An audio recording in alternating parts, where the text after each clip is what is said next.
ربي زدني علما زدني فقها زدني حكما أتبع قولك عملا يبني يجبر ذلك عثرة أمة.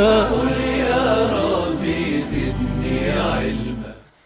اعوذ باللہ من الشیطان الرجیم. بسم اللہ الرحمن الرحیم وبہ نستعین وهو خیر ناصر ومعین وصلی اللہ علی محمد وآل محمد.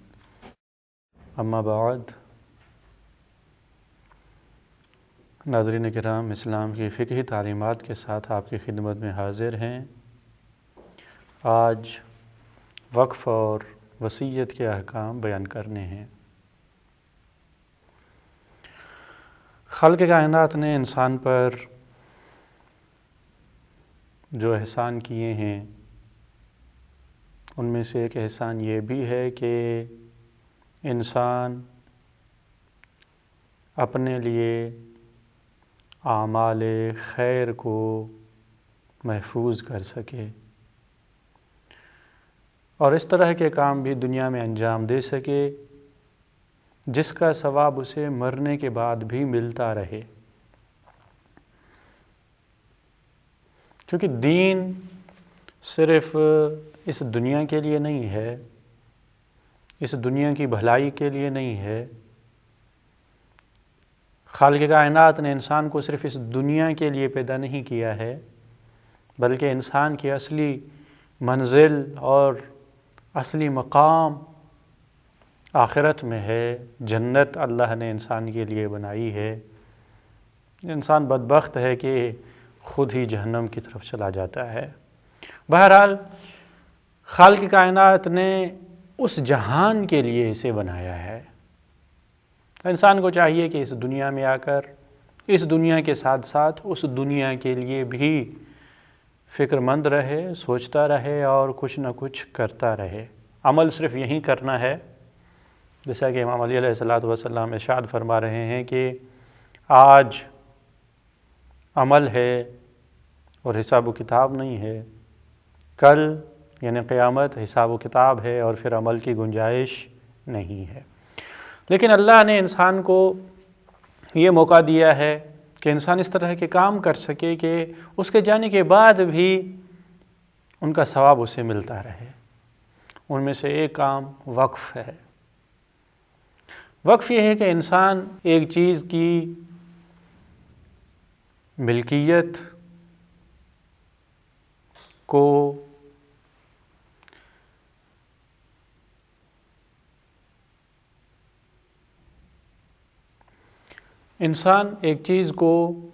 اپنی ملکیت سے خارج کر دے، اپنی ملکیت سے نکال دے، دوسروں کے حوالے کر دے، لیکن اس نیت سے کہ وہ افراد اس چیز کی منفعت یعنی فائدے سے استفادہ کرتے رہیں. ایک زمین ہے، وہ کسی مسجد کے لیے دے دیتا ہے. اب وہ یہ زمین اپنی ملکیت سے نکال رہا ہے. یہ جو پہلے اس کی اپنی زمین تھی اب یہ اس کی زمین نہیں رہی. اس نے اب اس زمین کو اپنی ملکیت سے نکال دیا اور لوگ اس سے فائدہ اٹھا سکتے ہیں. وہاں مسجد تعمیر ہو، لوگ آئیں وہاں نماز پڑھیں. جب تک یہ نیکی کا سلسلہ جاری رہے گا اس کا ثواب اسے ملتا رہے گا. ایک فانی اور ختم ہونے والی چیز کے ذریعے سے اس نے اپنے لیے ابدی ثواب حاصل کر لیا. بہت ہی بڑا نیکی کا کام ہے. انسان ایک چیز کو اپنی ملکیت سے نکال دے، اس کا فائدہ دوسروں کے لیے معین کر دے کہ دوسرے اسے فائدہ اٹھاتے رہیں. اس حوالے سے وقف کی دو قسمیں ہیں. ایک مرتبہ وقف عام ہے اور کبھی وقف خاص ہے. وقف عام یہ ہے کہ انسان ایک چیز کو اپنی ملکیت سے نکال دے، اس کا فائدہ دوسروں کے لیے قرار دے، لیکن معین نہ کرے، مشخص محدود نہ کرے. جیسے وہ کوئی مسجد بنا رہا ہے زمین دے رہا ہے مسجد کے لیے، اب جو بھی آئے گا وہاں نماز پڑھ سکتا ہے، مشخص نہیں رہا، افراد محدود نہیں رہے، ایک پل بنا کے اسے اللہ کی راہ میں وقف کر دیتا ہے، معین نہیں ہے، جو بھی آئے یہاں اس پل سے استفادہ کر سکتا ہے، کوئی راستہ بنا لے، کوئی بھی یتیم خانہ یا کوئی بھی نیکی کا ادارہ بنا لے، یہ وقف عام ہے کہ ہر کوئی آنے والا اس سے فائدہ اٹھا سکتا ہے۔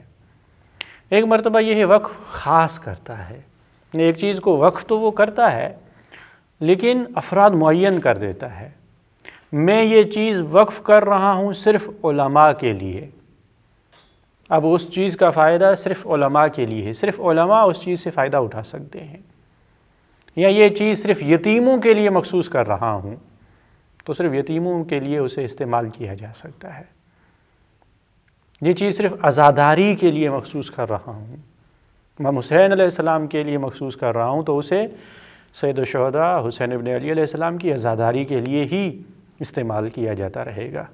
تو اس حوالے سے وقف کے دو قسم ہیں، وقف کبھی خاص ہوتا ہے، افراد معین ہوتے ہیں، ایک مخصوص عنوان ہوتا ہے، اور کبھی اس طرح کی قید نہیں ہوتی اور وقف عام ہوتا ہے، جو بھی آئے اسے استفادہ کر سکتا ہے۔ وقف کے لیے کچھ شرائط ہیں، کچھ ایسی شرطیں ہیں جو واقف کے حوالے سے ہیں، یعنی وقف کرنے والے کو کیسا ہونا چاہیے، کچھ ایسی شرطیں ہیں جو وقف کے لیے ہیں، جو مال وقف کیا جا رہا ہے موقوف، اس کی کیا شرطیں ہیں، اور جن کے لیے وقف کیا جا رہا ہے موقوف علیہم، ان کی کیا شرائط ہے۔ تو ہر ایک کی اپنی اپنی شرائط ہے۔ واقف کے لیے لازمی ہے کہ وہ عاقل اور بالغ ہو، اپنے اختیار اور ارادے سے یہ کام انجام دے، ہوش حواس کے ساتھ سمجھتے ہوئے میں کیا کر رہا ہوں، یہ نیکی کا کام ہے، اللہ کی رضا کے لیے ایک چیز کو اپنی ملکیت سے نکال کے اس کا فائدہ دوسروں کے حوالے کرے، وہ فائدہ اٹھاتے رہیں اور یہ ثواب اٹھاتا رہے، اسے ثواب ملتا رہے، تو یہ عاقل اور بالغ ہو، اپنے اختیار سے اس طرح کرے۔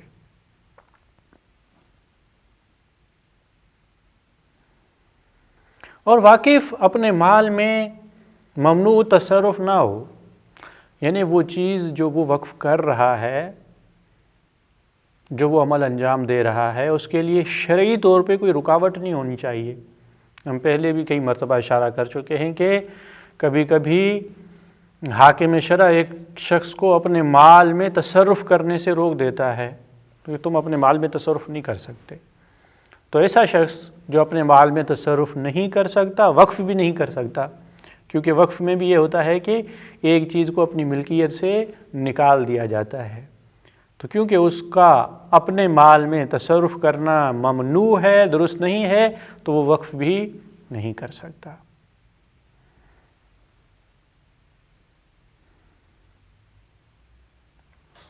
جو مال وقف کیا جا رہا ہے، جو چیز وقف کی جا رہی ہے، اس کے بھی شرائط ہیں۔ ان میں سے ایک شرط یہی ہے کہ یہ چیز اس کی ملکیت میں ہو، ایسا نہیں ہے کہ دوسروں کی چیز یا ایسی چیز جو کسی کی ملکیت میں ہی نہیں ہے وہ کسی کے حوالے کر دے، نہیں، کسی مباح یا دوسروں کی ملکیت والی چیز دوسرا انسان وقف نہیں کر سکتا۔ اور دوسری شرط یہ ہے کہ اس چیز کا کوئی حلال فائدہ بھی ہو، منفعت بھی ہو، ایسا نہیں کہ ہر چیز وقف کی جائے، نہیں، جس کا کوئی فائدہ ہو اور حلال فائدہ ہو۔ ایک چیز ہے جس کا صرف اور صرف حرام فائدہ ہے، حلال فائدہ نہیں ہے، تو اسے وقف نہیں کیا جا سکتا۔ ایسی چیز وقف کرنی چاہیے جس کا فائدہ حلال ہو، تاکہ لوگ اس سے فائدہ اٹھائیں، لوگ اس سے استفادہ کریں اور اس کے لیے وہ ثواب کا عمل شمار ہو۔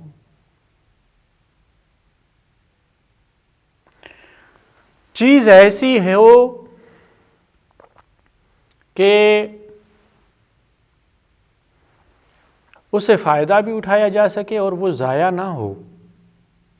کچھ ایسی چیزیں ہوتی ہیں کہ جو ان سے جیسے ہی فائدہ لیا جائے وہ ختم ہو جاتی ہیں.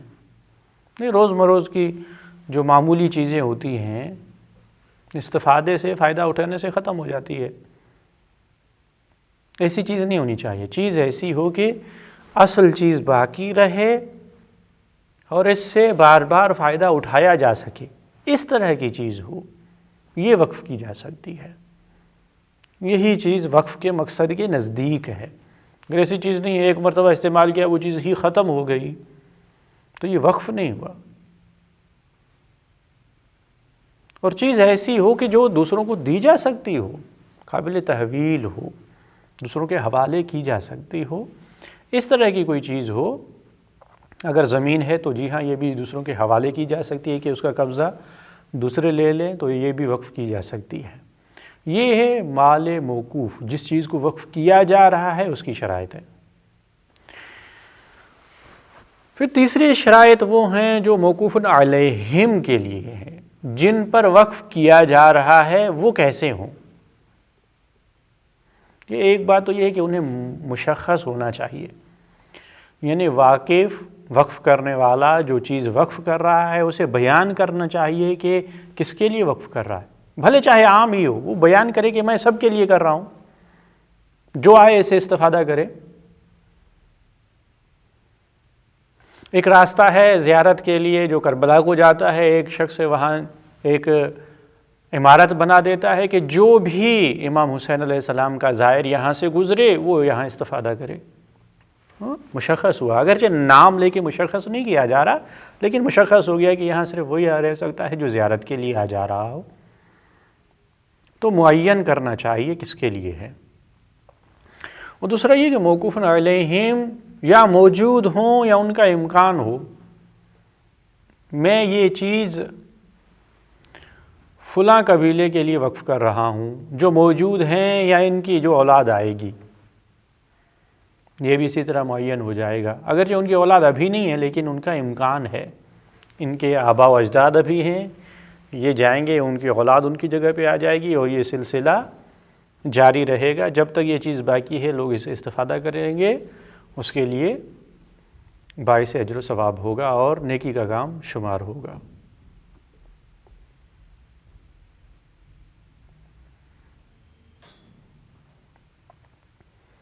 ان شرائط کے علاوہ وقف کی کچھ اور شرائط بھی ہیں. ان میں سے یہ ہے کہ وقف کیا جائے، یعنی صیغہ، الفاظ ادا کیے جائیں جو اس بات پہ دلالت کریں کہ آپ اس چیز کو اپنی ملکیت سے نکال کر اس کا فائدہ دوسروں کے لیے قرار دے رہے ہیں.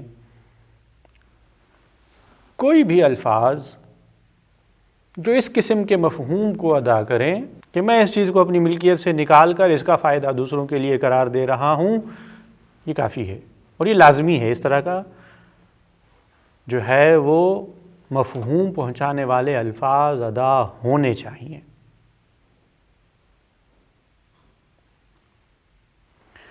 لازمی ہے کہ وقف دائمی ہو، یعنی ہمیشہ کے لیے ہو. جب تک یہ چیز ہے یہ وقف رہے گی، محدود مدت تک کے لیے نہ ہو، مؤقت نہ ہو.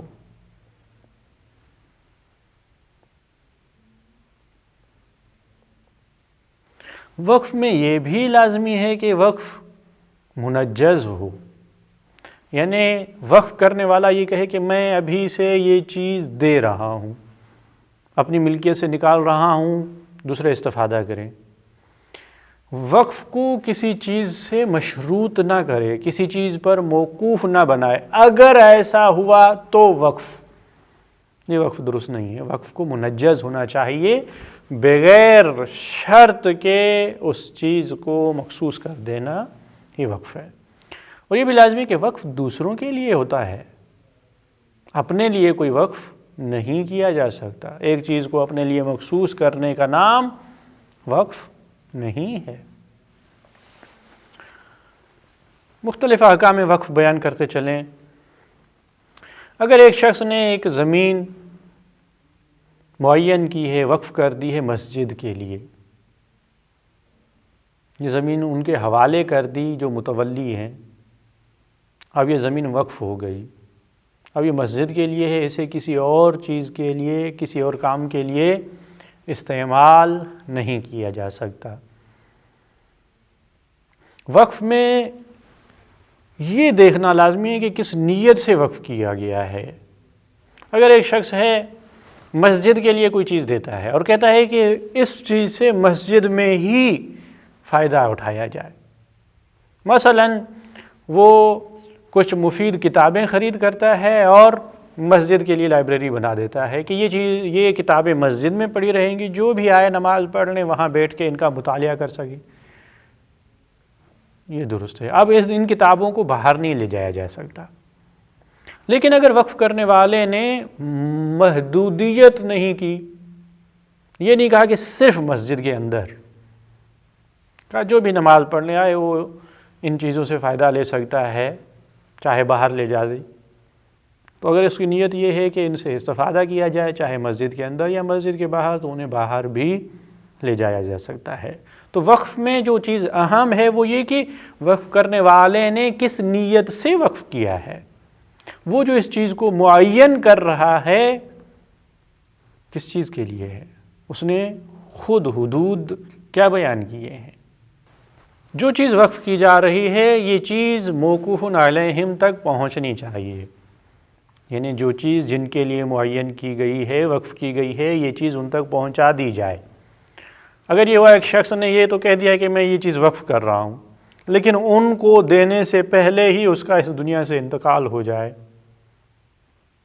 یہ وقف کامل نہیں ہوا۔ جب وقف کامل نہیں ہوا یعنی وہ چیز ان تک نہیں پہنچی، اب یہ وقف باطل ہو گیا، وہ چیز اب میراث کے طور پر اس کے وارثوں کی طرف منتقل ہو جائے گی۔ تو وقف میں یہ شرط ہے کہ وہ چیز ان تک پہنچا دی جائے۔ وقف جس عنوان سے کیا جا رہا ہے اس چیز کو اسی عنوان پر خرچ کیا جائے، اور بعد میں خود وقف کرنے والا بھی اس عنوان کو تبدیل نہیں کر سکتا۔ ایک شخص نے ایک چیز کو پہلے معین کر دیا کہ میں اس چیز کو مثلا مسجد والوں کے لیے مخصوص کر دیتا ہوں، وقف کرتا ہوں صرف مسجد والوں کے لیے، اب بعد میں وہ آ کے یہ نہیں کہہ سکتا کہ جو بھی آئے اس سے فائدہ اٹھائے، نہیں، مسجد والوں کے لیے یہ مخصوص ہو گئی ہے۔ یا ایک صرف علماء کے لیے اس نے پہلے وقف کیا، تو اب آ کے یہ نہیں کہہ سکتا کہ جو بھی آئے اسے استفادہ کرے۔ جو چیز جس عنوان سے مخصوص کر کے وقف کر دی گئی ہے، اب یہ عنوان تبدیل نہیں ہو سکتا۔ شریعت مقدسہ نے وقف کرنے والے کو یہ سہولت دی ہے کہ وقف کرنے والا اس وقف کی جانے والی چیز کے لیے کوئی متولی قرار دے۔ میں یہ زمین مخصوص کر رہا ہوں علماء کے لیے، لیکن اس کی نظارت کرنے والا، اس کی دیکھ بھال کرنے والا میں خود رہوں گا، متولی قرار دے، چاہے اپنے آپ کو قرار دے کسی اور کو قرار دے۔ تو یہ اسے سہولت ہے کہ اس چیز کے لیے کسی کو متولی قرار دے تاکہ یہ چیز ہمیشہ دیکھ بھال کے اندر رہے اور اس سے وہی فائدہ اٹھایا جا سکے جس کے لیے اسے وقف کیا جا رہا ہے۔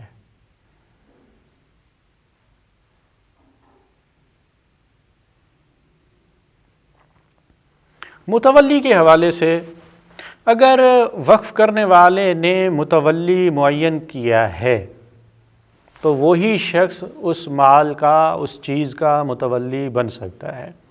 اگر وقف کرنے والے نے کسی کو معین نہیں کیا اور وہ چیز ایسی ہے کہ جو عموم کے استفادے کے لیے ہے،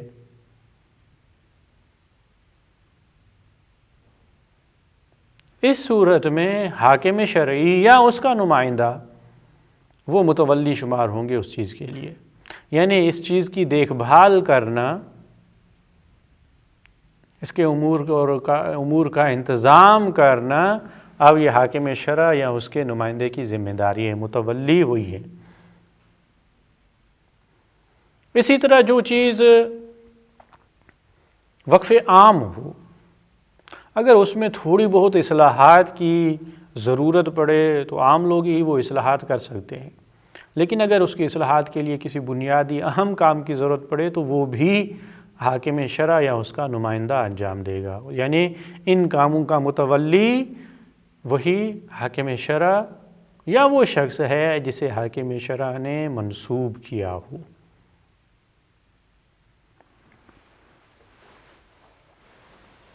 وقف کے حوالے سے ایک اہم مسئلہ یہ ہے کہ کیا وقف کی جانے والی چیز کو بیچا جا سکتا ہے یا نہیں۔ اختیاری حالت میں وقف کی جانے والی چیز کو بیچنا جائز نہیں ہے، لیکن کچھ موارد میں جائز ہو جاتا ہے۔ اگر وہ چیز اتنی پرانی ہو چکی ہو کہ اب اس سے کوئی فائدہ اٹھایا نہیں جا سکتا، مسجد کے لیے چٹائی دی گئی تھی، اب وہ بالکل بوسیدہ ہو گئی ہے، بالکل پرانی ہو گئی ہے، قابل استفادہ نہیں ہے، اب یہ ہے کہ اب اسے بیچ کے اسی مال پہ خرچ کرنا چاہیے، یا یہ کہ اس سے بہتر فائدہ اب نہیں اٹھایا جا سکتا، تھوڑے بہت تو فائدے کی ہے لیکن صحیح فائدہ اسے نہیں لیا جا سکتا، تو اس کو بھی بیچ کے اس سے حاصل ہونے والی آمدنی کو اسی مقصد کے لیے خرچ کرنا چاہیے۔ یا یہ کہ خود واقف نے وقف کرتے وقت یہ بات کر دی تھی کہ میں یہ چیز وقف کر رہا ہوں، لیکن جب ضرورت پڑے تو اسے بیچا جا سکتا ہے، اس وقت بھی پھر اسے بیچنا جائز ہو جاتا ہے۔ جب تک ضرورت نہ پڑے، جب تک وہ چیز بالکل بیکار وغیرہ نہ ہو جائے، اس وقت تک اسے بیچنا صحیح نہیں ہے۔ یہ وقف کے کلی مسائل تھے، اس میں جو چیز اہم تھی وہ یہی کہ انسان ایک چیز کی ملکیت کو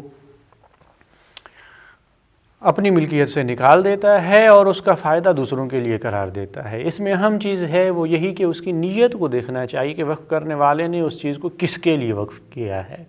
جس عنوان کے لیے وقف کیا ہے وہ چیز صرف اس عنوان کے لیے رہے گی، دوسرے کاموں میں اسے استعمال نہیں کیا جا سکتا۔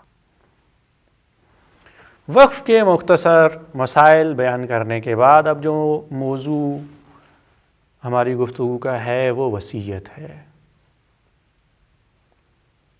ظاہر ہے کہ انسان نے اس دنیا میں ہمیشہ نہیں رہنا، اور خالق کائنات نے انسانوں کے امتحان کے لیے موت کا وقت بھی ظاہر نہیں فرمایا ہے۔ اگر موت کا وقت ظاہر فرما دیتا، ہر ایک کو پتہ ہوتا کہ اس کے مرنے کا وقت کیا ہے، تو یہ دنیا پتہ نہیں کیسی دنیا بن جاتی۔ اگر کسی ظالم کو وہ پتہ ہو کہ اس کی عمر کتنی ہوگی تو پتہ نہیں وہ کب تک ظلم کرتا رہے۔ کسی مظلوم کو پتہ ہو کہ اس کی عمر کتنی ہوگی تو وہ شاید مایوس ہو جائے۔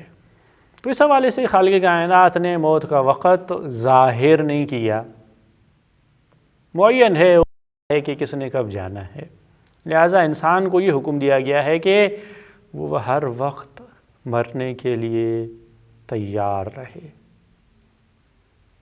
اگر وہ اللہ کا دوست ہے تو اللہ سے ملاقات کرنے کے لیے تیار رہے، موت سے گھبرائے نہیں۔ موت کوئی فنا ہونے کا نام نہیں ہے، ختم ہونے کا نام نہیں ہے، یہ تو اس دنیا میں جانے اور ایک درجے سے دوسرے درجے پر منتقل ہونے کا نام ہے۔ تو اسلام نے اس بات کی تاکید کی ہے کہ انسان ہمیشہ اپنی موت کو یاد رکھے۔ ان میں سے ایک اہم چیز یہ ہے کہ وہ اپنے وصیت نامے کو تیار رکھے، یعنی وہ باتیں جو وہ بعد والوں کو کہنا چاہتا ہے۔ کچھ اس کے اپنے واجبات ہیں، کچھ اپنی اس کی ذمہ داریاں ہیں جن کو وہ پورا نہیں کر سکا، اب یہ رہ جائیں گی، تو یہ کام رہنے نہیں چاہیے۔ اسے چاہیے کہ وصیت کے طور پر انہیں کسی کو بتا دے یا لکھ دے تاکہ وہ کام ادھورے نہ رہ جائیں۔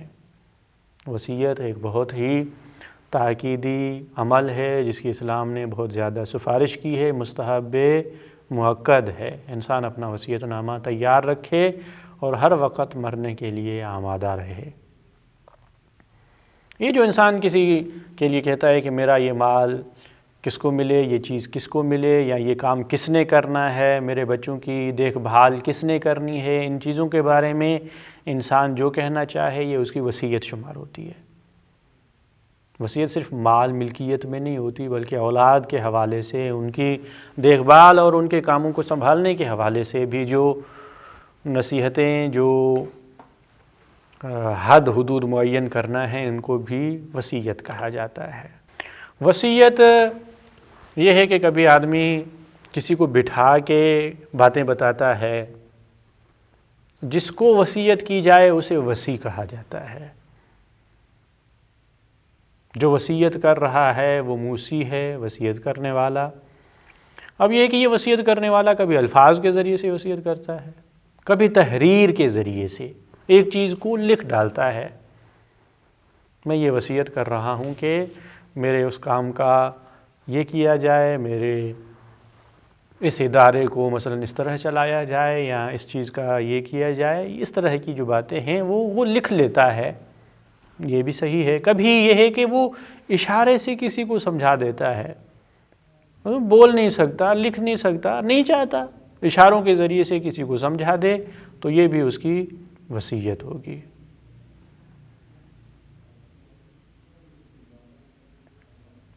وصی کے لیے لازمی ہے کہ وہ عاقل اور بالغ ہو، تاکہ اس کی باتوں کا اثر ہو سکے اور اس کے باتوں کو عملی جامہ پہنایا جا سکے۔ لہٰذا اگر کسی نے وصیت کرنی ہے تو اپنا وصی اسے ہی قرار دے جو عاقل بالغ ہو، جو اس کے کاموں کو پورا کر سکے اور جس پہ اعتماد کیا جا سکتا ہو۔ کسی ایسے شخص کو وصی قرار دینا جس پہ اعتماد نہیں کیا جا سکتا صحیح نہیں ہے، مقصد حاصل نہیں ہوگا اسے وصی بنانے سے، تو یہ درست نہیں ہے۔ وصیت نامے میں کون سی چیزیں ہونی چاہیے؟ ایک تو یہ ہے کہ انسان خود اپنے عقائد کا اعلان کرے، میں اللہ کو اکیلا مانتا ہوں، رسول اکرم صلی اللہ علیہ وآلہ وسلم کو اللہ کا آخری رسول اور ائمہ علیہم السلام کو خدا کی حجت مانتا ہوں، میرے یہ عقیدے ہیں، قبر ہے، حشر ہے، قیامت ہے، جنت ہے، اور یہ چیزیں ان کا اقرار، عقائد کا اقرار اچھی چیز ہے۔ اور ساتھ میں جو واجبات ہیں، اگر کچھ واجب چیزیں اسے رہ گئی ہیں، نماز ہے ان کی قضا رہ گئی ہے، اب وہ نہیں پڑھ سکتا، روزہ ہے ان کی قضا رہ گئی ہے، اب وہ انجام نہیں دے سکتا، اب یہ دوسروں کو وصیت کر رہا ہے کہ میری اتنی نماز باقی ہے، اتنے روزے ہیں میرے اوپر، یا اگر یہ کہ اس کا بڑا بیٹا بھی ہے تو اسے بتا کے جائے، اگرچہ ماں باپ کے قضا، روزے اور نماز بیٹے پر ہیں، لیکن ان کو پتہ تو چلے کہ کس مقدار میں ہیں، کتنی نمازیں ہیں، کتنے روزے ہیں، تو انسان وصیت میں ان چیزوں کو ذکر کرے۔ یا جو بھی اس پر مالی حقوق ہیں، کسی کا اس پر قرض ہے، وہ بتا کے جائے کہ کس کا قرض ہے، اس نے حج انجام نہیں دیا، واجب ہو چکا تھا، کسی بھی وجہ سے وہ حج کو نہیں جا سکا، اب جب واجب ہو چکا ہے تو اس کا حساب و کتاب لیا جائے گا اس سے۔ اب یہ بہتر ہے کہ یہ دوسروں کو بتا کے جائے وصیت کے طور پر، تاکہ اس کے بعد اس کے عمل کو بجا لایا جائے اور پھر وہ اس بڑی سزا سے بچ سکے جو واجب چھوڑنے والے کے لیے ہے۔ اگر اس کے چھوٹے بچے ہیں، اولاد ہے، اگر ان کے لیے سرپرست معین نہ کر کے جائے تو انہیں مشکلات اور پریشانیوں کا سامنا کرنا پڑے گا، تو اس حوالے سے بھی اسے چاہیے کہ اقدام کر کے جائے۔ مالی وصیت کے لیے انسان اپنے مال کی وصیت کے طور پر چاہے تو کسی کے لیے بھی وصیت کر سکتا ہے، لیکن اگر مال کی وصیت ہے تو اس کی وصیت صرف اور صرف مال کے تیسرے حصے، ملکیت کے تیسرے حصے میں نافذ ہوگی۔ اب کیونکہ وصیت کے بعد یہ مر چکا ہے، یہ جا چکا ہے اس دنیا سے، اس کی جو ملکیت ہے اس کو 3 حصوں میں بانٹا جائے گا، تیسرا حصہ اس کی وصیت کے لیے معین کیے جانے والی چیزوں کے لیے خرچ کیا جائے گا۔ اگر اس کی وصیت اسے بڑھ کر ہے تو دوسری چیزوں کے لیے خرچ اس وقت کیا جا سکتا ہے جب وارثین، ورثاء اس چیز کی اجازت دیں، اگر مرنے والے کے ورثاء اجازت نہیں دیتے تو مال کے تیسرے حصے سے بڑھ کر اس کی وصیت نافذ نہیں ہے، صرف اتنے حصے کے لیے ہے جو اس کے مال کا تیسرا حصہ ہے۔ لیکن اگر وہ اجازت دیں، جو اس کے اہل و عیال ہیں، جو اس کے وارث ہیں، وہ اجازت دیں تو پورے کا پورا سرمایہ بھی اس کی وصیت کے لیے خرچ کیا جا سکتا ہے۔ یہ مال کی وصیت کے حوالے سے مخصوص مسئلہ ہے کہ کیونکہ مال وارثوں کا حق بھی بنتا ہے اس میں، لہٰذا مرنے والے کا زیادہ سے زیادہ تیسرے حصے میں حق ہے، اس کی وصیت صرف اس حوالے سے نافذ ہوگی، اس سے بڑھ کر وارثین اور جو اس کے وارث بن رہے ہیں ان کی اجازت پر موقوف ہے۔ اگر وہ اجازت دے دیتے ہیں تو اس کی وصیت پہ عمل کیا جائے گا، وگرنہ نہیں۔